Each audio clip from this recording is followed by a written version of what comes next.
안녕하세요. 아내를 잃고 혼자 남은 60대 후반 남자입니다. 인생의 거의 3분의 1이 다 되는 세월 동안 제 옆을 지켜주던 아내의 빈자리는 그 어떤 것으로도 잘 메워지지 않더군요.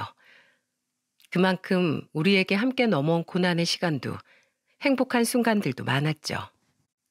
별처럼 수많은 우리의 추억 중에서도 역시 가장 소중한 건 자식을 함께 키워낸 일입니다. 하지만 정성으로 키웠다고 해서 모든 자식들이 다 착하고 올바르게 자라는 것은 아니더라고요. 제가 지금부터 들려드릴 이야기는 제 인생의 전부였던 우리 가족의 짧은 일대기입니다. 저는 20대 시절 첫눈에 반한 아내에게 끈질기게 구원한 끝에 결혼에 성공했습니다. 그때만큼 청춘이었던 때도 없는 것 같습니다. 빈 주머니를 보면서도 아내에게 사다 줄 꽃 한 송이를 손에 쥐고는 흐뭇해했고, 꽃을 받고 볼을 붉게 물들이던 아내의 얼굴을 보면 세상이 다 내 품 안에 있는 것 같았죠. 10대 후반에 양친을 잃었다는 아내에겐 오빠가 한 명 있었습니다. 하지만 마음 여리고 착했던 아내와 다르게 형님은 그야말로 개차반인 사람이었어요. 허구한 날 사람 때려서 경찰서를 들락거리고 노름이 자기 돈벌이 수단이라며 부끄러움 한 점 없이 떠들고 다니던 한심한 인간이었죠. 결국 형님은 우리가 결혼한 지 1년쯤 지났던 어느 겨울날 외진 골목에서 숨진 채 사람들에게서 발견이 됐습니다. 사인은 급성 알코올 중독이라더군요. 그리고 형님이 세상을 떠나고 며칠이 지난 후 우리에겐 기절초풍할 만한 일이 일어났어요. 여보, 밖에서 무슨 애기 울음소리 같은 거 안 들려? 동틀 무렵 절 깨운 아내의 말에 우린 함께 문 밖으로 나가보았습니다. 그리고 그곳엔 낡은 담요에 감싸진 채 울고 있는 한 아기가 종이 박스 안에 들어있었어요. 저와 아내는 아기를 보고 경악을 했죠. 우리는 우선 황급히 아기를 집으로 데리고 들어왔습니다.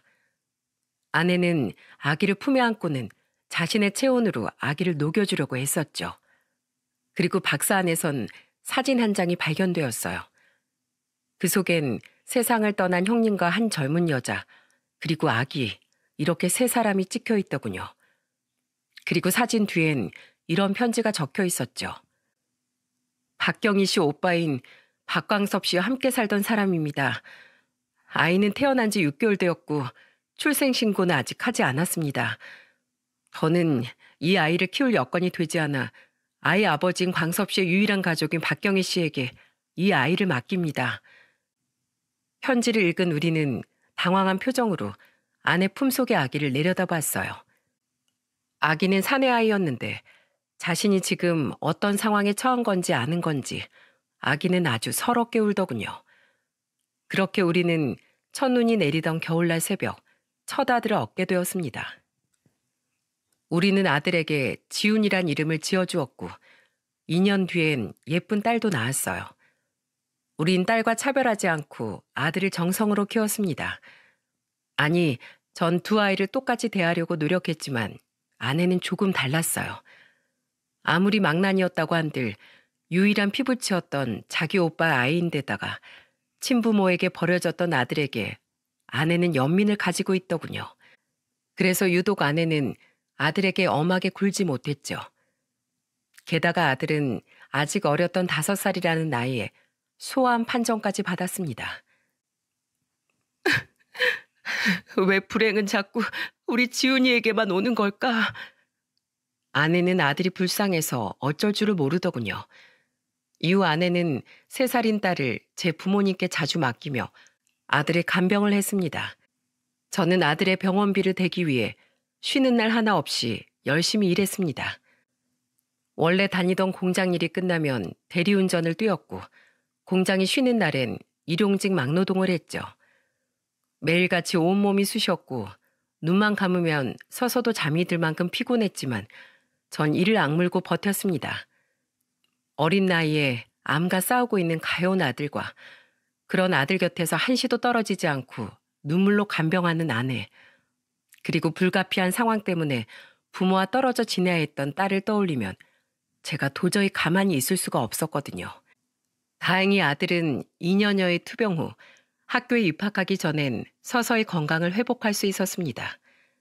하지만 아내의 아들에 대한 애착과 연민은 더욱 깊어진 뒤였고, 아내는 아들이 잘못된 행동을 해도 화 한 번 내지 못하는 약한 엄마가 되어 있었죠.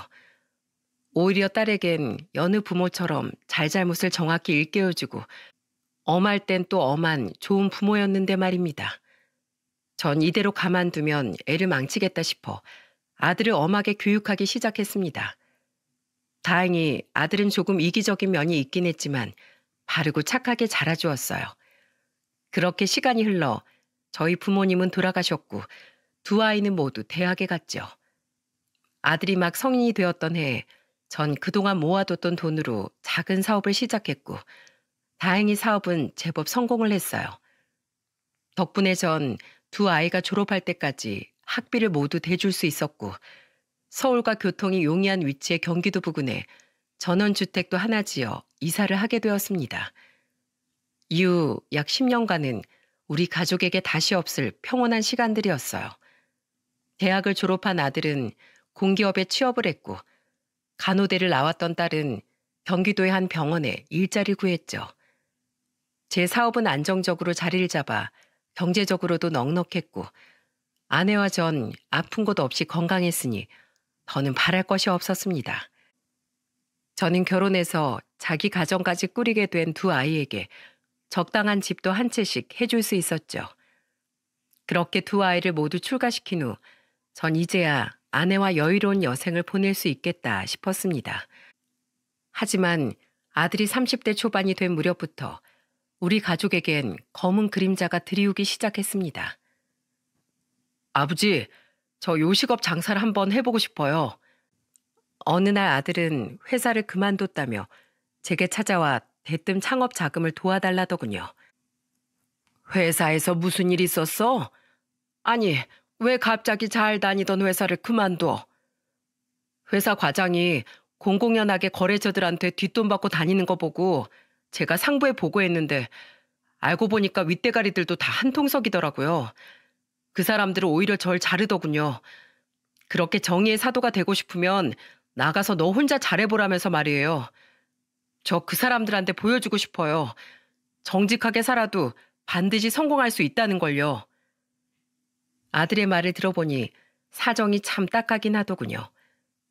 게다가 다른 일도 아니고 그릇된 일을 바로잡으려다 그렇게 되었다니 그 버릇없던 녀석이 언제 이렇게 잘 자랐는지 내심 흐뭇하기도 했습니다.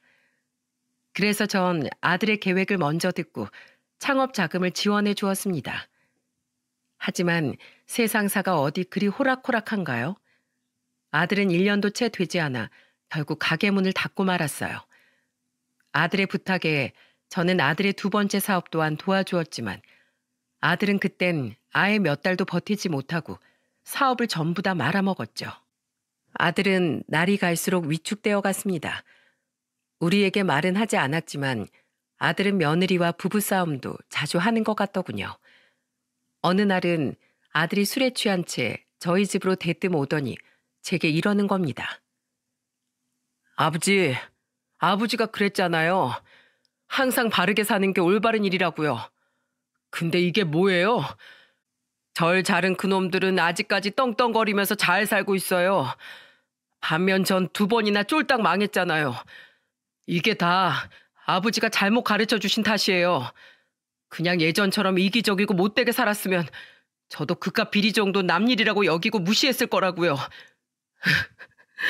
내 인생 책임져요. 아내는 화가 난 저를 막으며 아들을 방으로 들여보냈고 그날 아들은 방에서 한참을 서럽게 울다가 잠이 들더군요. 이후 아들은 달라지기 시작했습니다. 아들은 점점 눈에 도끼가 생기기 시작하더니 이제 제게 뻔뻔하게 돈 요구를 하더군요. 또 사업을 하겠다고? 이놈아, 너 정말 정신 안 차려? 2번 망해봤으면 이제 포기할 줄도 알아야지. 이번엔 달라요. 저도 이제 접대도 하고 치사한 짓도 하면서 수당 방법 가리지 않고 살아남을 거예요. 그리고 제가 이렇게 된 데는 아버지 책임도 있잖아요. 근데 어떻게 절 모른 척 하실 수가 있어요? 정말 환장하겠더군요. 대체 저놈이 변해도 왜 저렇게 되바라지게 변했나 싶었죠. 저는 이번엔 절대 안 된다며 아들을 내쫓았지만 결국 아들은 본인이 원하는 바를 이루고 말았습니다. 아내는 저 몰래 제가 아내 명의로 사두었던 땅을 팔아 기어코 아들에게 돈을 건네줬더군요. 저는 아내에게 화를 냈지만 이미 버스는 지나간 뒤였죠.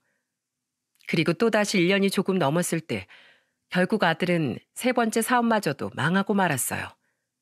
며느리는 진절머리를 내며 손녀를 데리고 아들을 떠났고 아들은 그렇게 돈도 자신의 가정도 전부 다 잃고 말았습니다. 집으로 돌아오라는 우리의 말을 거절하고 아들은 원래 살던 서울에 작은 방을 얻어 혼자 살아가기 시작했어요. 그때부터 아들은 크게 망가져 가더군요. 아내가 아들에게 반찬을 싸가지고 갈 때도 우리가 아들에게 전화를 걸 때도 아들은 항상 술에 취해 있었습니다. 게다가 술에 취해 다른 사람들과 시비가 붙어 허구한 날 쌈박질을 해댔고 피해의식 또한 심해졌죠. 엄마, 아버지, 저 합의금 좀 물어주세요. 합의금? 너 또 사람 때렸냐? 너 정말 네 인생을 스스로 이렇게 망가뜨릴 거야? 제 인생은 이미 다 끝났어요. 그걸 어떻게 알았는지 옆 테이블 놈들이 절 보면서 실실 비웃는데 그럼 그걸 가만 놔둬요? 저 합의금 못 물면 교도소 가요. 하나밖에 없는 아들 이름에 빨간 줄 긋게 놔두시려고요? 죄를 지었으면 당연히 죄값을 치러야지. 너 언제까지 부모만 믿고 막무가내로 굴 거야? 네가 저지른 일은 이제 네가 책임져. 저는 아들을 정신 차리게 하기 위해 계속해서 아들을 쫓아냈습니다. 하지만 마음이 약한 아내는 끝내 저 몰래 몇 번이나 아들에게 합의금이니 생활비니 모든 돈을 해주더군요. 하지만 얼마 지나지 않아 더 이상 아내는 아들을 물심양면 돕지 못하게 됐습니다. 언제까지나 굳건할 줄 알았던 제 사업이 한순간에 망하고 말았거든요. 사업을 키우려는 욕심에 무리한 사업 확장을 도전했던 것이 오히려 맹독이 되어버렸던 거죠. 다행히 사업체 전부를 정리하자 빚은 남지 않았지만 10수년 동안의 제 인생을 모두 바친 결과물이 한순간에 사라지자 저는 큰 충격에 빠졌습니다. 어마어마한 상실감에 알코올 중독에 빠져 지내던 전 합병증까지 와서 한동안 병원 신세까지 져야 했고 가뜩이나 아들 때문에 마음고생이 심하던 아내는 그런 저를 돌보며 매일같이 눈물로 하루를 지새웠죠. 그렇게 몇 개월이 지난 어느 날 아내는 제게 놀라운 소식을 전해주더군요. 여보, 나 취업했어요. 나 이제 어엿한 택시기사예요. 사람 인생 참 오래 살고 볼 일이라니까요. 내가 이런 유니폼을 다 입어볼 줄이야. 아내는 저 몰래 면접을 보고 다니며 택시회사에 취업을 했던 거예요. 저는 잠시 어안이 벙벙해져 있다가 이내 눈물을 뚝뚝 흘렸습니다.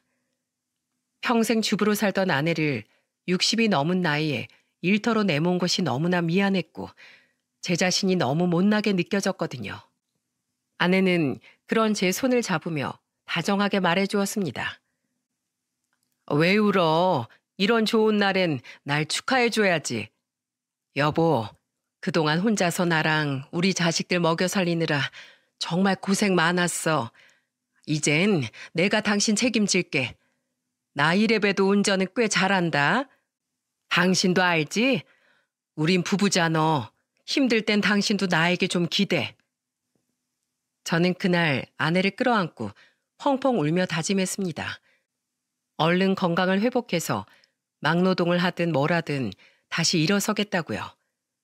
제가 걱정된 딸은 일주일에 한 번씩은 저희 집에 찾아왔지만 제 사업이 망한 뒤로 아들은 집에 코빼기도 내비치지 않더군요. 저 또한 그런 아들이 괘씸해 연락을 하지 않았습니다. 이후 아내는 일을 나가기 시작했고 전 집에서 운동도 하고 병원도 열심히 다니며 건강을 찾아갔어요. 하지만 전 아내를 말려 했던 겁니다. 아내는 일을 시작한 지 5달이 넘어가던 어느 날 큰 사고가 나고 말았어요. 거의 폭주 수준으로 날뛰던 오토바이를 피하려다 그만 인도의 가로수를 들이받았던 거죠. 다행히 다른 피해자는 없었지만 아내는 결국 차에 깔렸던 무릎 아래 두 다리를 절단해야만 했습니다. 제 사업이 무너졌듯 아내는 한순간에 반신불구가 되어버린 거예요. 여보, 나 살기 싫어요. 이런 몸으로 앞으로 어떻게 살아가요? 그런 말 하지 마, 여보. 난 당신 없이 못 살아. 아내는 엄청난 우울증에 시달렸습니다. 살고 싶지 않다며 아내는 매일 울었고 더 이상 온전하지 않은 자신의 하반신을 멍하니 내려다보다가 잠들기를 반복했죠. 퇴원 후엔 자꾸만 식사마저 거부하는 아내에게 어떻게든 밥 한 숟갈이라도 더 떠먹이고자 전 애를 썼지만 아내의 우울은 도통 나아질 생각을 하지 않았습니다. 딸은 그런 자기 엄마를 보며 펑펑 울었지만 어쩌다 한번 집에 얼굴을 들이민 아들은 퉁명스러운 말투로 이렇게 말하더군요. 사업은 망하고 엄만 저지경 되고 아들은 개차반이니 집안 꼴 아주 우습게 됐네. 그건 그렇고 아버지, 집에 돈 좀 남은 거 없어요? 기가 찼습니다. 누구보다 자신을 아껴줬던 엄마의 처참한 모습을 보고도 아들은 위로 한마디 없이 그저 돈 이야기뿐이더군요. 너무 화가 났던 전 그만 아내 앞에서 아들의 뺨을 내려치고 말았죠. 아, 아버지, 지금 저 치셨어요? 그래, 쳤다. 넌 매번 말로 부모 가슴을 후벼 파놓고 기껏 그 뺨 한 대가 아프냐? 아무리 짐승이라도 부모 자식은 알아본다는데 넌 짐승만도 못한 놈이야. 당장 내 집에서 나가거라. 이 은혜도 모르는 놈아. 쫄딱 망해서 돈이 없으면 없다고 하지. 왜 사람을 때려요? 가요, 가. 에이, 더러워서 진짜. 아들은 씩씩대며 집을 나갔고 아내는 그런 아들의 뒷모습을 보며 눈물을 뚝뚝 흘렸습니다. 그리고 그날 밤 아내는 모두가 잠든 사이 스스로 극단적인 선택을 하고 말았어요. 머리맡에 있던 진통제를 잠든 저 몰래 다량으로 먹었던 거죠. 여보. 아내 옆엔 언제 적은 건지 아내가 남긴 유서가 적혀 있더군요. 저는 그걸 읽을 새도 없이 주머니에 쑤셔 넣었고 황급히 아내를 차에 태워 응급실로 향했습니다. 하지만 아내는 이미 한참 전에 숨이 멎은 뒤였어요. 저는 사망 선고를 받고 누워있는 아내의 시신을 감싸 안으며 마치 비명을 지르듯 오열을 하고 말았죠. 무슨 정신으로 장례 준비를 했는지 모르겠습니다. 상주복으로 갈아입으려는데 문득 주머니에 쑤셔 넣었던 아내의 편지가 생각나더군요. 저는 잔뜩 구겨진 아내의 편지를 꺼내 뒤늦게 읽기 시작했어요. 여보, 이렇게 무책임한 선택을 한 날 용서하지 말아요. 하지만 이런 몸으로 생을 연명해 봤자 난 당신에게도 자식들에게도 짐만 될 뿐이에요. 여보, 우리 지훈이 쟤와 잘 부탁해요. 특히 우리 지훈이 끝까지 포기하지 말고 옆에서 지켜봐 줘요. 못나도 우리 자식이잖아요. 그리고 재화에게 전해주세요.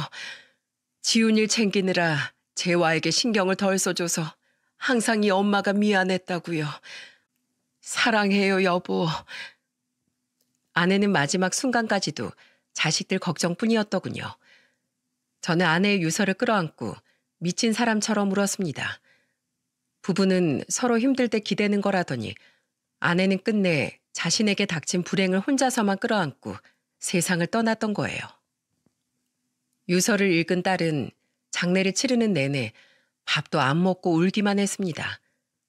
반면 아무리 전화를 해도 아들은 끝내 장례식장에 나타나지 않았어요. 그리고 아들은 아내 발인이 끝나고 난 후에야 집으로 찾아왔더군요.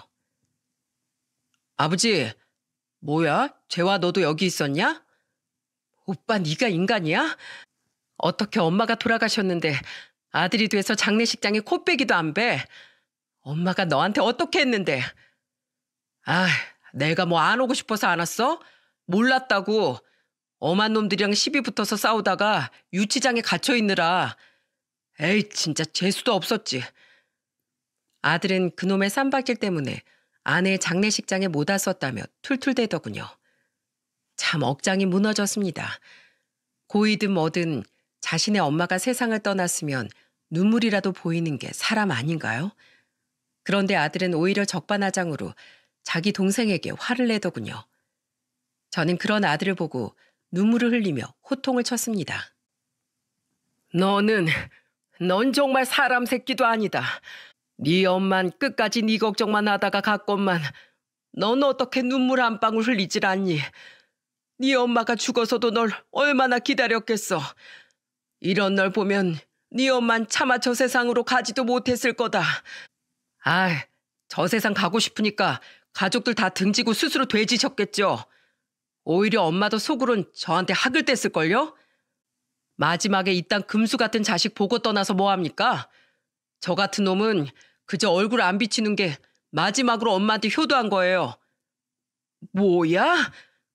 그건 그렇고 아버지, 저 지금 합의금이 좀 급하거든요. 그 약골 같은 놈들 괜히 더 엄살 부려가지고 지금 뼈가 부러졌네 어쩌네 하고 있어서 저 돈 좀 크게 물어주게 생겼어요. 아버지, 요즘 일반 사망보험금은 엄마 같은 경우에도 보험 든 지 2년만 지나면 나온다면서요? 그럼 엄마 보험금 좀 두둑하게 나오겠는데요? 저 그거 알고 진짜 누구든 행가래라도 쳐주고 싶었다니까요. 살구멍 생겨서. 그거 아버지 앞으로 나오는 거죠? 저 많이 안 바래요. 남은 엄마 재산이랑 보험금 우리 딱 반띵해요. 예? 머리에 번개가 번쩍 들이친 것 같았습니다. 이 정신 나간 자식이 지금 뭐라는 겁니까?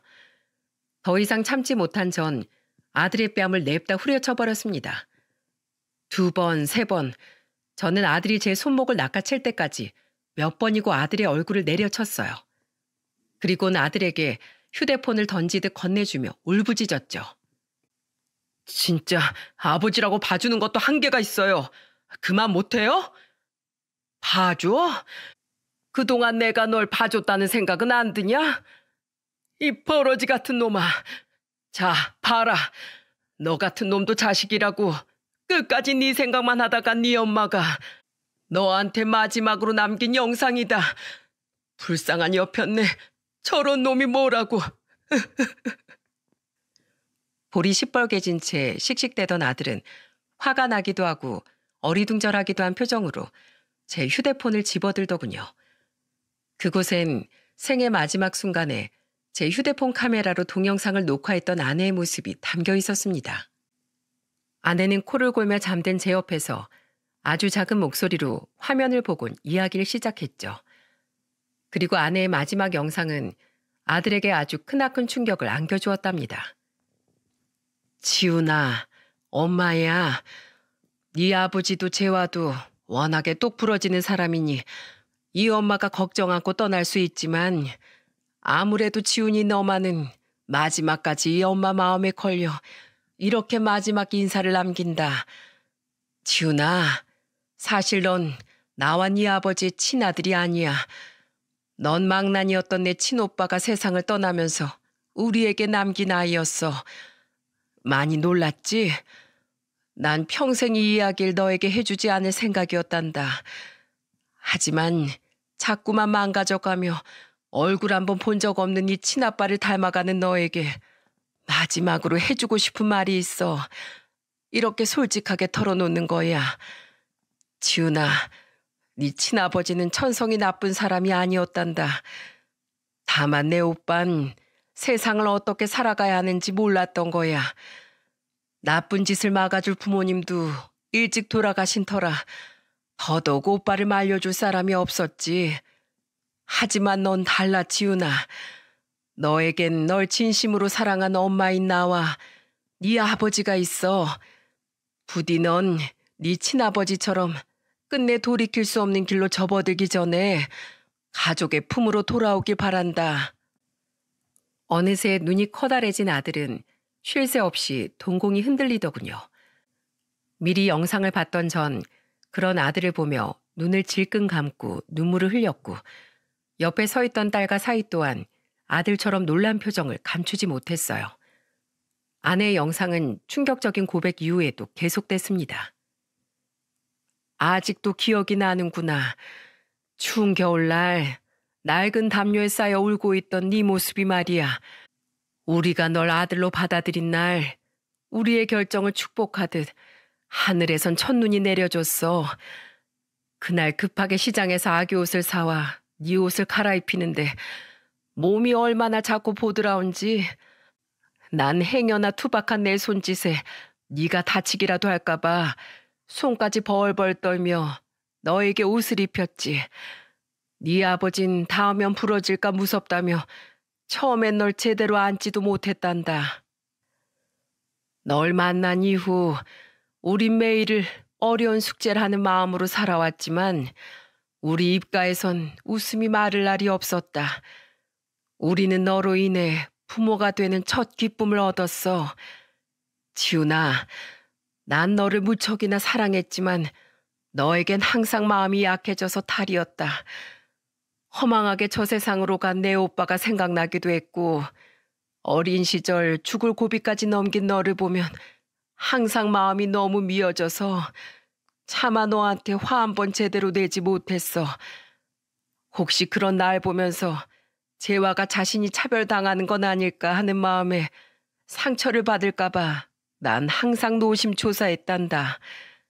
하지만 난 재화를 덜 사랑했던 게 아니야. 그저 지훈이 네가 너무 아파서 세게 쥐기조차 어려운 내 아픈 손가락이었던 거지. 하지만 나도 안다. 널 대하던 내 방식이 잘못됐다는 걸 말이야. 그래서 너한테 사과하고 싶었다. 네 모든 행동을 마냥 다 받아주며 키웠던 나 때문에 네가 한없이 엇나가게 된 것 같아서 말이야. 그러니 내가 없는 이제라도 진정으로 널 위했던 네 아버지 말씀 잘 듣고 다시 온전한 네 인생을 찾거라. 넌 할 수 있어. 너는 내 오빠와 달리 좋은 아버지가 옆에 있으니까. 이 엄마가 하늘에서 지켜볼게. 끝까지 너와 함께하지 못해서 미안하다. 사랑한다, 우리 아들. 아내의 영상은 그렇게 끝이 났습니다.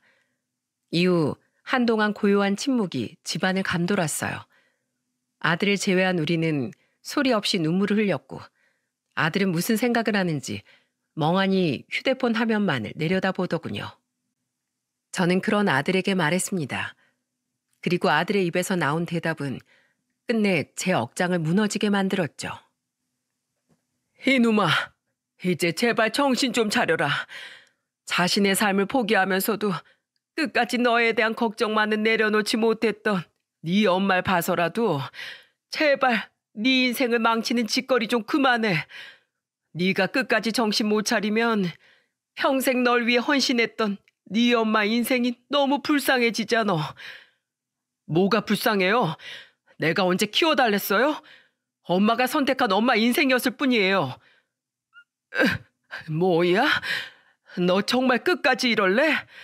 너 정말로 이 아버지랑 인연을 끊고 싶은 게냐? 아들은 흐느끼며 소리치는 제 말에 눈을 부릅뜨곤 대들더군요. 그까짓 년 끊으면 그만이죠. 어차피 우리 피도 안 섞인 사이라면서요. 끝까지 날 걱정해요? 그럴 거면 내가 친아들이 아니라는 이딴 소리를 마지막에 일부러 저한테 알려주면서 내 뒤통수를 치지 말았어야죠. 이제 와서 저한테 어쩌라고요? 몰랐다. 그동안 키워주셔서 감사하다면서 절이라도 할까요? 이런 거 보여주면 제가 울면서 순식간에 새 사람이라도 될 줄 알았어요? 진짜 부모 노릇하고 싶은 거면 제 몫으로 떨어질 엄마 유산이나 얼른 주세요. 내가 정말 친자식이라고 생각한다면요. 이 자식이... 분을 참지 못한 전 다시 아들에게 손찌검을 하고 말았습니다. 저는 탁자 위에 놓인 물건들을 손에 잡히는 대로 아들에게 던지며 소리쳤어요. 너한테 줄 유산 같은 건 하나도 없어. 이미 네 엄마 앞으로 된 재산은 죄다 네 앞으로 돌아갔는데 네 엄마한테 남은 돈이 어디 있었겠어. 보험금? 보험금 같은 소리 안 해. 내가 죄다 땅에 내버린 한이 있어도 절대 너한테는 안 줄 거다. 넌 더 이상 내 아들 아니야. 이 집에서 썩 꺼져. 장인어른, 진정하세요. 이러다 정말 큰일 나겠어요. 사위는 제가 재떨이고 뭐고 다 집어던지자 사고라도 날까 싶어 절 붙잡고 말리더군요. 아들은 날아오는 물건들을 피해 현관으로 도망을 갔고 제 딸은 그런 아들에게 마구 소리를 질러댔어요. 네가 어떻게 부모님한테 끝까지 이럴 수가 있어? 넌 앞으로 내 오빠도 아니야. 그렇게 살다가 아무한테나 맞아서 돼져버려. 에이씨, 간다 가. 이 짜증나는 식구서 나도 2번 다시는 안 와. 아들이 문을 쾅 닫고 떠난 후 전 바닥에 주저앉아 가슴을 치며 울었습니다. 딸은 제게 다가와서 저를 안고 흐느꼈고 사위는 함께 눈물을 터뜨린 손주를 감싸 안고 달래주었죠. 이후 아들은 정말 우리와의 왕래를 끊었습니다. 아들도 저도 더 이상 서로에게 연락을 하지 않았죠. 아내 유언이 마음에 걸렸지만 저는 괘씸한 마음을 도무지 풀 수가 없었어요. 그렇게 아내를 잃은 슬픔을 마음에 묻고 제가 걱정되어 더 자주 저를 찾아오던 딸의 방문에 위로받으며 전 아들 생각을 머리에서 지우려고 애썼습니다. 그렇게 1년이 지나 아내의 첫 기일이 되었어요. 딸 내외와 제사를 지낸 다음 날 저는 홀로 아내가 잠들어 있는 납골당으로 향했죠. 딸 내외는 직장 문제 때문에 그 주 주말 따로 납골당을 찾아가겠다고 했었거든요. 그리고 저는 그곳에서 굉장히 의외의 물건을 발견할 수 있었습니다. 팔찌? 아내 유골함 옆에 놓여있던 건 바로 작은 금팔찌였어요. 딱 봐도 어린 아기들이 할 법한 작은 사이즈였죠. 이게 뭔가 싶어 전 팔찌를 들고 이리저리 살펴봤는데 팔찌 안쪽엔 이런 문구가 새겨져 있더군요. 사랑하는 지훈이 첫돌 축하 기념. 망치로 머리를 한 대 맞은 듯 했습니다. 이제야 그 팔찌가 뭔지 생각났거든요. 그 팔찌는 바로 아들의 첫돌 기념으로 아내와 제가 가진 돈을 털어 제작했던 아들의 금팔찌였어요. 아내가 보관한 뒤로 저는 팔찌의 존재를 까맣게 잊고 있었는데 대체 왜 이게 여기 와 있나 싶던 전 직감했습니다. 언제인지 몰라도 아들이 다녀갔구나 하고요. 혹시 몰라 납골당과 아내의 장례를 치렀던 장례식장에 문의해보니 장례식장 관계자가 제게 이렇게 말해주더군요. 아, 몇 달 전에 아드님이 주소를 까먹었다면서 어머님을 모신 납골당 위치를 물어보러 찾아오셨어요. 가족분인지라 알려드리긴 했는데 가족이 납골당 위치를 까먹었다는 게 황당해서 제가 아직도 기억하고 있어요. 저는 바닥에 털썩 주저앉았습니다. 그동안 애써 잊고 살던 아들에 대한 기억이 봇물 터지듯 제 머릿속을 메웠어요. 그렇게 큰 소리를 치고 나가더니 아들은 자기 엄마를 차마 잊지 못했던 모양이더군요. 그때 저는 생각했습니다. 아무래도 아들을 다시 만나야겠다고 말이죠. 다시 치고받고 싸우든 다시 아들을 품으려 노력하든 이대로 아들과 영영 헤어질 순 없다는 마음으로 전 1년 만에 아들에게 전화를 걸었습니다. 신호가 가는 내내 아들에 대한 그리움에 목이 메었습니다. 하지만 제가 몇 통이나 전화를 걸어도 아들은 전화를 받지 않더군요. 다음 날 저는 아들이 살던 집으로 찾아갔습니다. 하지만 그곳엔 이미 다른 사람이 살고 있더군요. 아들은 1년 새 자취를 감췄습니다. 저는 포기하지 않고 돈을 써서 수소문을 했어요. 제발 예전 제 형님처럼 아들에게 불상사만은 생기지 않았길 바라는 마음으로 말이죠. 그리고 드디어 아들이 있는 곳을 알아낸 전 그만 심장이 쿵 내려앉고 말았습니다. 저 면회하러 왔는데요. 아들이 있던 곳은 지방에 위치한 교도소였어요. 1년 전엔 어떻게 합의를 한 모양이지만 그 뒤 아들은 결국 또 다른 폭행건으로 2년 1개월의 실형을 받은 상태더군요. 처음엔 너무 놀라기도 하고 절망스럽기도 했지만 전 이내 마음을 굳게 먹고 아들을 찾아 면회를 갔습니다. 하지만 아들은 제 면회를 거절하더군요. 그래도 저는 끈질기게 아들을 찾아갔어요. 소식을 들은 딸은 2년 끄는 범죄자를 왜 불어 찾아가냐고 절 타박했지만 전 딸에게 이렇게 말했습니다. 잘된 자식은 보지 않고 살 수 있어도 잘못된 자식은 부모로서 차마 외면할 수 없는 법이다. 나도 그놈이 밉다. 그런데 어쩌겠니? 나도 그놈의 부모인걸. 몰래 자기 엄마 납골당에 들렀다 간 그놈을 난 포기할 수가 없구나. 분명 그놈도 가족을 그리워하고 있을 거라고 난 믿기로 했다. 그리고 저는 드디어 7번의 면회 시도 끝에 아들의 얼굴을 마주할 수 있었어요. 아들의 얼굴은 1년 새 굉장히 많이 상해 있더군요. 두 볼과 눈 밑은 푹 꺼졌고 두 눈동자는 빛을 잃은 채 한없이 탁했죠. 아들은 절 보지도 않고 무심한 투로 물었습니다. 싫다는데 왜 자꾸 오세요? 우리 이제 안 보기로 한 거 아니었어요? 부모 자식 관계가 어디 무자르듯 그렇게 싹둑 잘리겠니? 널 너무 늦게 찾아와서 미안하다. 나도 너한테 너무 화가 많이 났었단다. 그러니까 그 화를 왜 푸시냐고요? 아버지 바보예요? 제가 아버지랑 돌아가신 엄마한테 어떻게 했는데 그걸 까맣게 잊고 다시 절 자식이라고 부르세요? 전 더 이상 아버지를 아버지라고 생각 안 해요. 피차 피도 안 섞인 사이인데 서로 기운 빼지 말고 각자 갈 길 가자고요. 제 꼴 보이시죠? 저 이런 놈이에요. 여기서 나가서도 또 이렇게 살 거고요. 전 이제 가망이 없는 버러지예요.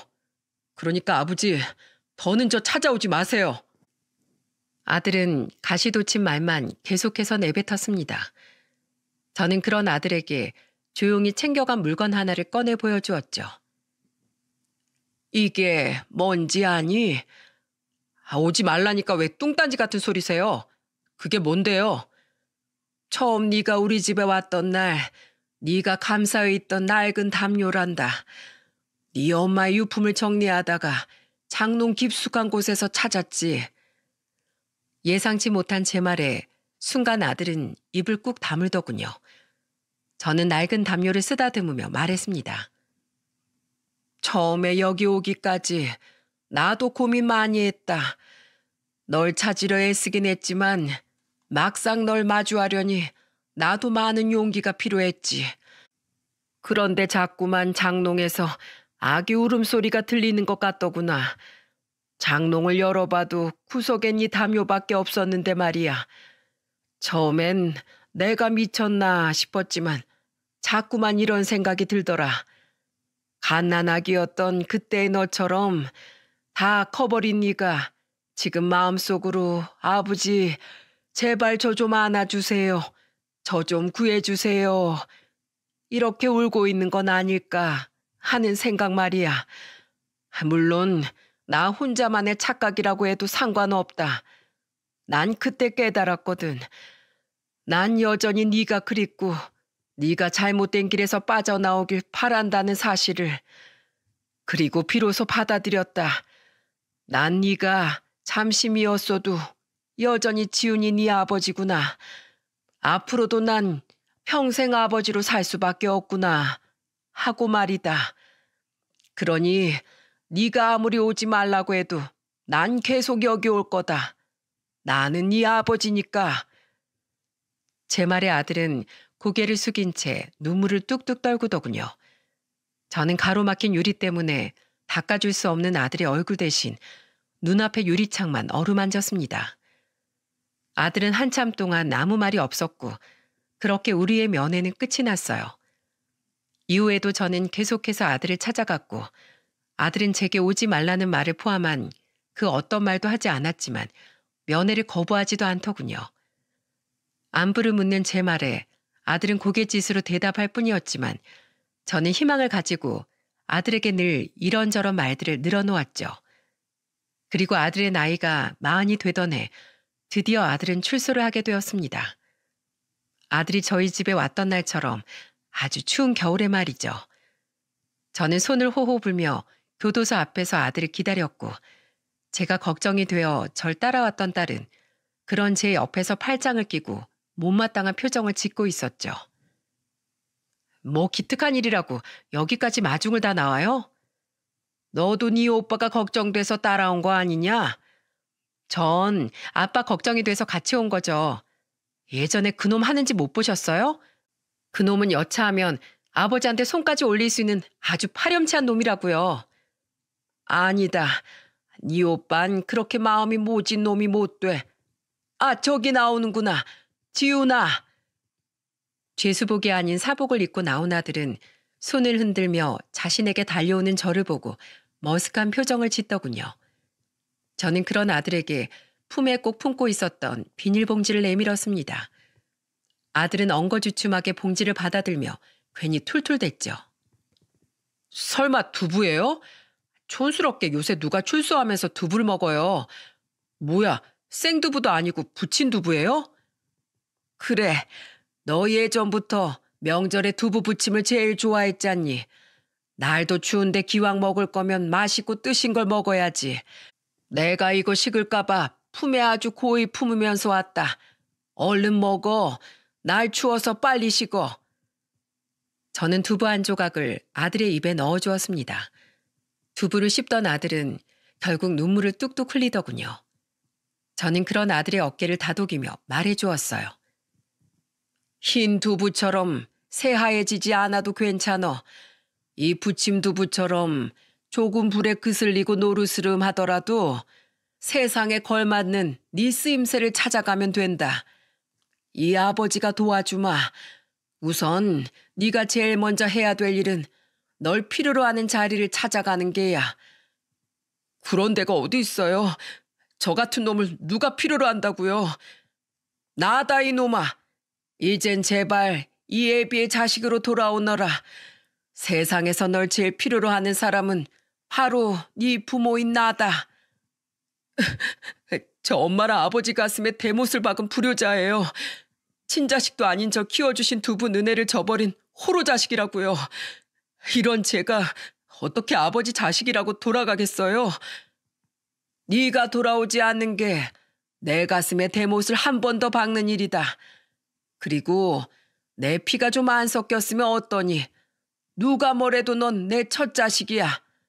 나랑 네 엄만 단 한 번도 널 친자식이 아니라고 생각해 본 적 없다. 그러니 이 아버지랑 집으로 돌아가자. 아버지가 네 방 깨끗하게 다 청소해 놨어. 어? 결국 아들은 바닥에 주저앉아 목 놓아 울기 시작하더군요. 아들은 마치 어린애처럼 엄마, 엄마 하고 부르짖었고 저는 그런 아들을 감싸 안고 함께 눈물을 흘렸습니다. 뒤에서 지켜보던 딸도 어느새 몸을 돌리곤 눈물을 훔치고 있더라고요. 그리고 그날 아들은 오랜 시간을 돌고 돈 후에 드디어 가족의 품으로 다시 돌아오게 되었죠. 시간은 빠르게 흘러 아들이 교도소에서 나온 지도 벌써 2년이라는 시간이 흘렀습니다. 저는 한 경비를 다니며 쉬는 날엔 집 앞에 텃밭을 가꾸는 소소한 삶을 살고 있어요. 그리고 저희 아들은 지금 세상을 떠난 아내처럼 택시 운전을 하고 있죠. 근데 아버진 엄마 사망보험금은 어쩌고 왜 몸도 안 좋으신데 힘들게 일을 하고 계세요? 그거 내가 안 받았다. 네 엄마가 평생 재화에겐 해준 것이 별로 없는 것 같다며 만일을 위해서 보험을 가입해둘 당시 진즉에 수혜자를 재화로 지정해 놨었거든. 근데 그땐 네가 돈 때문에 재화까지 괴롭힐까 봐 너한테 말을 안 했었지. 그건 그렇고 넌 왜 하고 많은 일 중에 택시 운전을 구한 게냐? 난 너희 엄마 보낸 후로 운전대 무서워서 차마 잡지도 못하겠던데. 나이 많은 전과자를 받아주는 회사가 별로 없기도 했는데 그냥 이렇게라도 엄마에게 더 가까워지고 싶었어요. 제가 엄마에게 받기만 했지 영 살갑게 굴어본 적이 없어서 엄마가 평소에 무슨 생각을 하셨는지 뭘 느끼고 사셨는지 전혀 모르겠더라고요. 적어도 이 일을 할 땐 일할 당시 엄마가 어떠셨을지 짐작이라도 할 수 있어서 좋아요. 아들은 아내의 납골당에 두었던 금팔찌를 다시 가지고 돌아와 소중히 간직하고 있습니다. 어차피 챙길 거 왜 그땐 거기 두고 갔었냐고 물으니 아들은 머리를 극적이며 이러더군요. 예전에 엄마가 저한테 몰래 돈 해주실 때 돈이 부족하니 이거라도 가져다 팔라고 저한테 그걸 주셨어요. 근데 눈이 돌아있던 그때에도 차마 그것만큼은 팔 수가 없겠더라고요. 저에게 그것마저 내어준 엄마의 마음이 어땠을지 상상이 돼서요. 근데 절 위해 헌신해준 엄마가 친엄마가 아니라는 사실을 알게 되니까 끝내 그런 엄마를 저버린 저 같은 놈은 감히 엄마의 마음을 평생 간직할 자격이 없다고 생각했어요. 그래서 마지막 인사 드리러 갔다가 그걸 두고 갔던 거예요. 물론 지금 역시 제가 엄마 아들로 자격이 없다고 생각하지만 그래도 엄마의 마음은 간직해 두려고요. 엄마 아버지의 애정은 제가 다시 이 세상을 살아가는데 아주 큰 위로와 의지가 될 테니까요. 저는 눈가가 뜨거워지는 걸 겨우 참으며 아들의 등을 토닥여줬습니다. 아들은 잠시 망설이다가 그런 제게 이렇게 말했어요. 그때 절 끝까지 포기하지 않아주셔서 정말 감사합니다, 아버지. 아버지와 돌아가실 때까지 절 정신 차리게 하려고 평생 숨겨왔던 비밀까지 털어놓으신 엄마가 없었다면 전 지금 제 친아버지처럼 차디찬 바닥에서 생을 마감했을지도 몰라요. 저 정말로 더 이상 두 분께 걱정 끼쳐드리지 않게 열심히 바르게 살게요. 지켜봐 주세요. 아들은 자신이 뱉은 말처럼 정과는 아주 다른 사람이 되었답니다. 아들은 요즘 이혼한 전 며느리에게 조금씩이나마 돈을 보내고 있어요. 전 며느린 아들에게 전화를 걸어 이제 와서 왜 이러냐며 거절했지만 아들은 며느리에게 이렇게 말하더군요. 부담 주는 거 아니야. 그냥 내가 우리 유림이한테 너무 해준 게 없는 아버지인 것 같아서 그래. 염치 없이 이제 와서 유림이를 보고 싶다고 떼쓰진 않을게. 그냥 우리 유림이 잘 크고 있는지 나한테 어쩌다 한 번씩 소식만 좀 알려줘. 여보, 예전엔 내가 정말 미안했어. 아들은 언제가 될지 모르지만 언젠가 만나게 될 자신의 딸에게 부끄럽지 않은 아버지가 될 수 있도록 노력하겠다더군요. 아들은 자신의 롤모델이 저라면서 하지도 않던 칭찬으로 제 얼굴을 달아오르게 만들었죠. 제 딸은 아직 자신의 오빠를 온전히 받아들이지 못했습니다. 하지만 이번 아내의 기일에 서툴게 전을 붙이던 아들에게 딸은 처음으로 말을 걸었어요. 비록 퉁명스러운 말투긴 했지만은요. 빈대떡이냐? 엄마가 제사밥 드시러 와서 그게 뭔지 형체나 가늠하시겠어? 넌 엄마 아들이 돼서 엄마 드실 전 하나 제대로 못 붙여? 아들 자격 꽝이다 꽝. 그러게 쉽지 않네. 그럼 재화야, 내가 이전 잘 붙이게 되면 그땐 아들 자격 생기는 거야? 그럼 그때 나한테 다시 오빠라고 불러줄래? 아, 뭐래? 아들의 말에 딸은 인상을 팍 쓰며 괜히 묻히던 나무를 주물럭대더군요. 손주와 놀아주고 있던 서희는 그 모습을 보고 아들에게 입모양으로 이렇게 말해주었죠. 괜히 쑥스러워서 그래요. 비록 아내는 더 이상 제 곁에 없지만 저는 지금 다시 가족의 품으로 돌아온 아들과 착한 딸 내외 덕분에 평온한 일상을 보내고 있습니다. 저는 앞으로 계속해서 변화해갈 아들 옆에서 부모로서 지켜보고 응원해줄 생각이랍니다. 그런 일은 없겠지만 또다시 아들이 잘못된 길에 들어선다 해도 저는 불구덩이에 뛰어들어서라도 다시 아들을 바른 길로 돌려놓을 겁니다. 저는 아버지니까요. 저는 하늘에 있는 아내에게 우리의 근황을 알려주려고 이 사연을 보냈습니다. 그리고 이젠 걱정 말라고 우리 아들은 당신 대신 내가 오래도록 지켜줄 테니 나중에 하늘에서 만나면 그런 제게 칭찬이나 실컷 해달라고 아내에게 말해주고 싶네요. 나중에 그리운 아내를 다시 만날 땐 오래전 20대 시절처럼 아내에게 들꽃이라도 하나 꺾어서 가져다 줘야겠습니다. 벌써부터 보고 싶네요. 소녀처럼 두 볼이 발그레해질 아내의 모습이 말입니다. 그럼 자식을 가진 세상의 모든 부모님들에게 응원하는 마음을 바치며 이만 사연을 마치겠습니다. 모두 행복하세요. 감사합니다.